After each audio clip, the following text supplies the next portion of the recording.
Hi everyone, welcome back. I hope you're all doing great. My name is Shruti. So far in this Playwright API testing series, we have covered HTTP methods, request response validation, schema validation, and different authentication mechanisms such as basic authentication, bearer token authentication, API authentication, and OAuth authentication. In this video, we are going to learn another important concept called request chaining.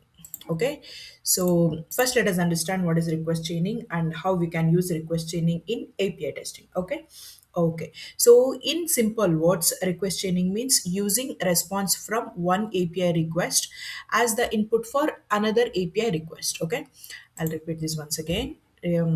Request chaining means using the response from one API, using the response, okay, using the response from one API request as the input for another API request. Okay, so instead of hard coding values, we extract dynamically from one request and reuse for the subsequent requests. Okay, or we can understand here we are taking the output of one request and using it as an input for another request. Okay, we are taking the output of one request and using it as an input for another request. Okay, so to show you this, I'll be using this RESTful Booker.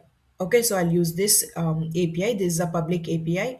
And what we will do here is first we will create a booking. And once we create the booking, it will generate the ID and we will extract that ID and we will use that or we will store that ID in some variable and we'll use the same ID to retrieve the details of the booking and we will use the same ID to update the booking and also delete the booking. Okay, and also validate that the ID we have deleted is no longer present in the database. Okay, and this is the perfect example for our request chaining. Okay, so let's get started. So here I have the spec file ready and I've created the spec file here and the name of the spec file is request chaining spec.ts. Okay, so first is, so you know that first what we need to do in this API, it expects us to create the booking. Okay, so in order to create, what we need to do, we need to, so you know that create means we need to post some data to the server. Okay, so in order to create, we need to use post request. Okay, so first we'll create the request, post request. So this is the details and this details is present here somewhere. So details we need to send. Okay, so first name, last name, total price, deposit paid, booking dates, check-in, check-out, and additional dates. Okay, so we need to pass these details to the server to create the booking. Okay, so request, post, and we are posting. So we are sending these data. Okay, we have to use data whenever we use post. First name, script, last name, execute, total price this, and deposit paid, true, and these are all the details I'm sending, and I'm keeping these details in this create booking variable. Okay, and I'm expecting the validation is create booking status to be 200, and I'll convert this response into JSON and I'll keep this in this variable create booking body. Okay, and first we will print this and then in that response we will fetch the booking ID. Okay, so let us execute.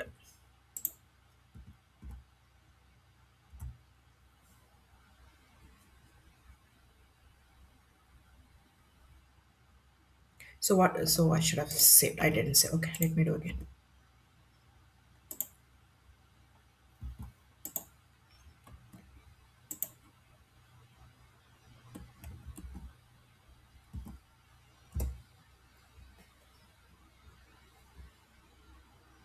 So using post request, what we are doing, we are creating the bookings. This is the URL and we are sending the data.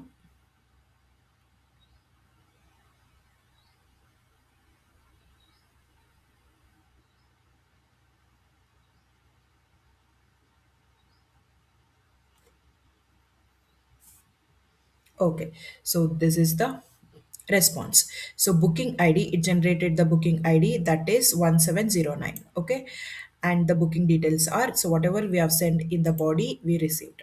So first name, last name, total price, and so details we can validate.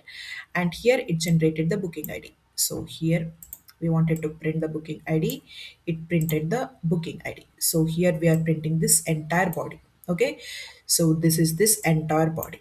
Okay, so now what we need to do, using this booking id I want to see this user details. Okay, so who is the user, script and execute is the user, and using this booking id I want to fetch the details. Okay, so now what I have to do, I want to pass this booking ID to the get request. Okay, so get request, in get request, I will get the information of this user. Okay, so now I'll use this.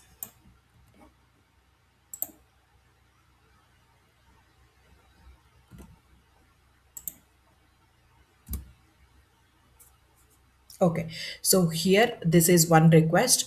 I'm using the output of this request as the input of to the input as the input to this request. Okay, so you can see here. Okay, so get, I'm getting the information of this ID. Okay, so here I'm passing this ID, and you can notice one thing here, I'm using backtick. Okay, so this is also known as template literals. Okay, so using this we can directly insert the variable into this string. Okay, so here I want to insert this string, so I'll using backtick with the help of this dollar and curly braces. Okay, so suppose I directly want to fetch the details, so in that case I don't have to use the backtick, I can use single quote. Okay, so since I'm sending the variable in the url, I have to use this backtick and send that variable name in dollar and curly braces. Okay, so this is the variable here. Okay, okay, so I'm getting the details of this booking id. Okay, so the status to be 200, and here I'm just printing the response. Okay, so now what I'll do, I'll not print this, I'll comment this again, I'll not print this id also. Okay, let me print id. Okay, let's execute once again. So this is what request chaining, so this is one request and another, this is another request. I'm sending this booking id to this as a input, to this request as a input.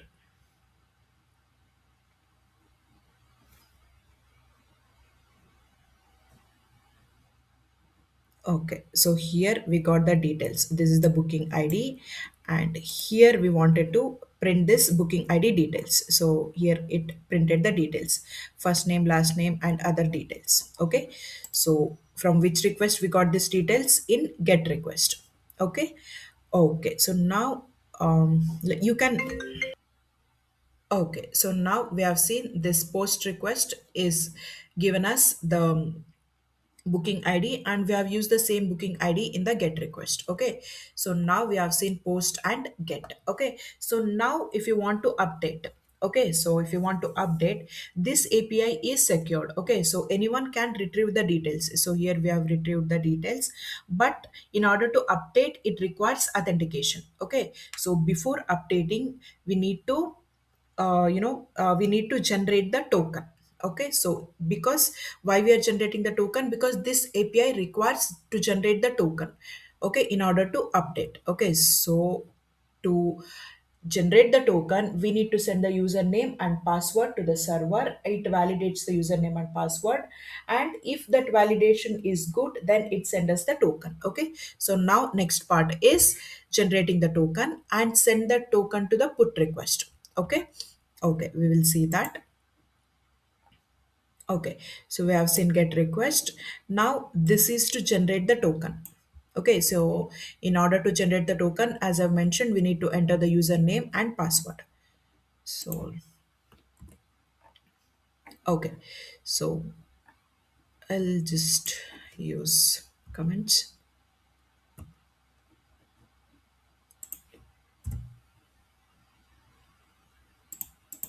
Okay, okay, so now we'll post in so this is the URL to post.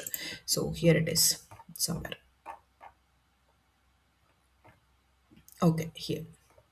Okay, so this is the URL and this is the body we need to send, and we'll use the same username and password. Okay, and this will generate the token. Okay, so here we will print the token. Okay, so let us execute.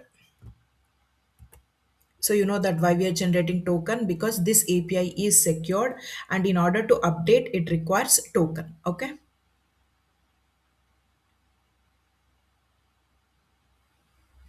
and in the put request we will send token and the request token and booking ID.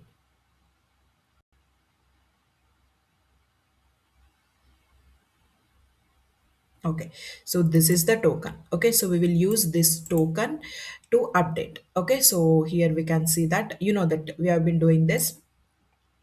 We are taking this we are converting this response into JSON, and in this JSON we are just fetching only the token body dot this token. Okay, okay, so now we will use this to update. Okay,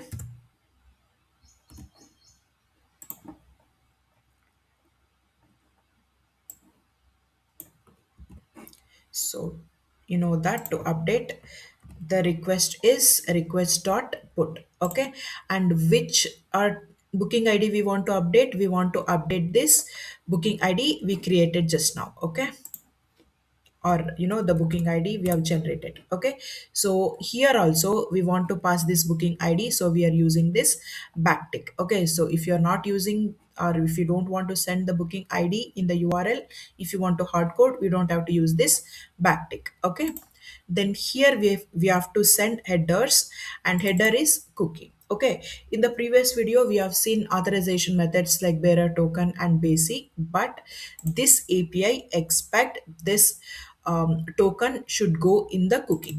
Okay, so that is the reason we are sending token and we are passing this token. Okay, so here you can see this token and colon the token it generates, so I'm giving it in the same format. Okay, token and the token it generated. Okay, and we are, so what do we want to update? We want to update, so here it was script execute, and here this is Shruti updated. I'll give script and execute.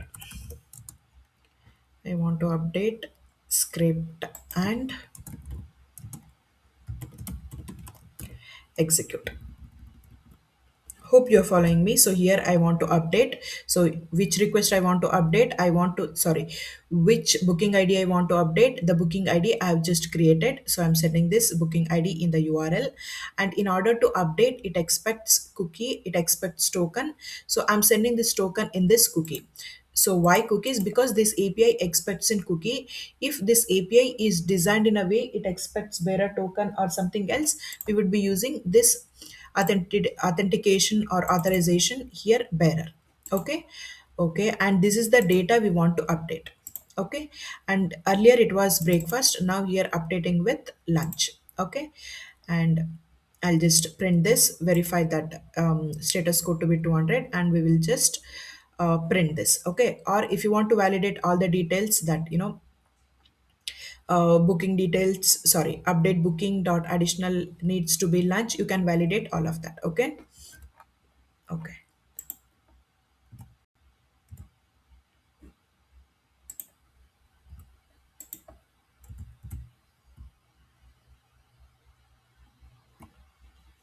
so next we will see delete, and once we delete we'll try to get the same request so that it should not be present in the database.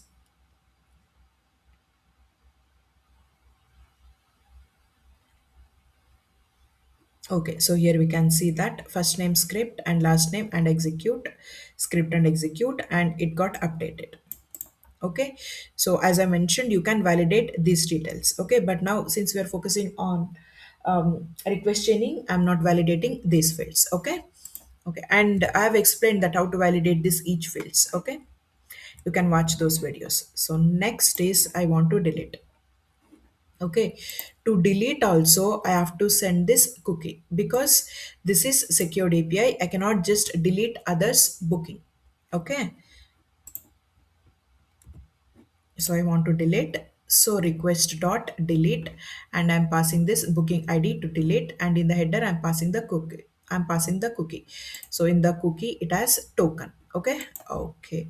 So I want to, once I delete, I want to make sure it's deleted, and the message is just for our sake, booking ID is deleted, and status to be 201. It should be 200. We'll see.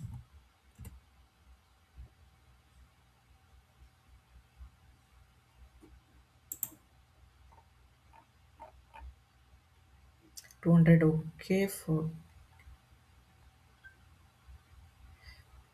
Okay, forget booking. It's 200.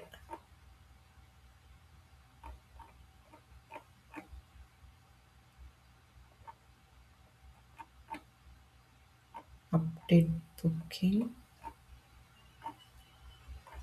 Partial update.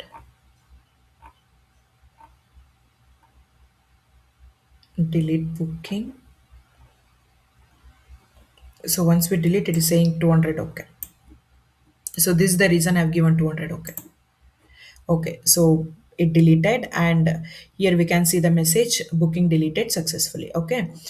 Okay. So now I'll get the same. I'll use the same request and validate that it is deleted successfully. Or how I'll know this booking ID that 4289 is deleted.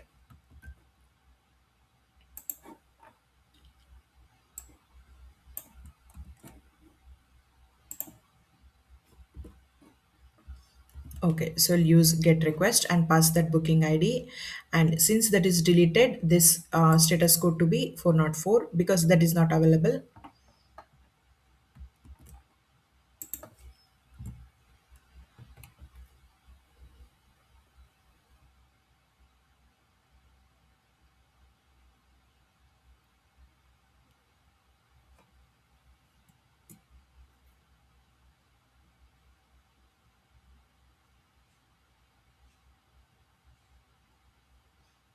Okay, so booking deleted successfully, and we can see this booking is no longer available. Okay.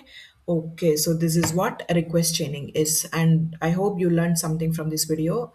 And if yes, please do like and subscribe to my channel. Thank you so much for watching.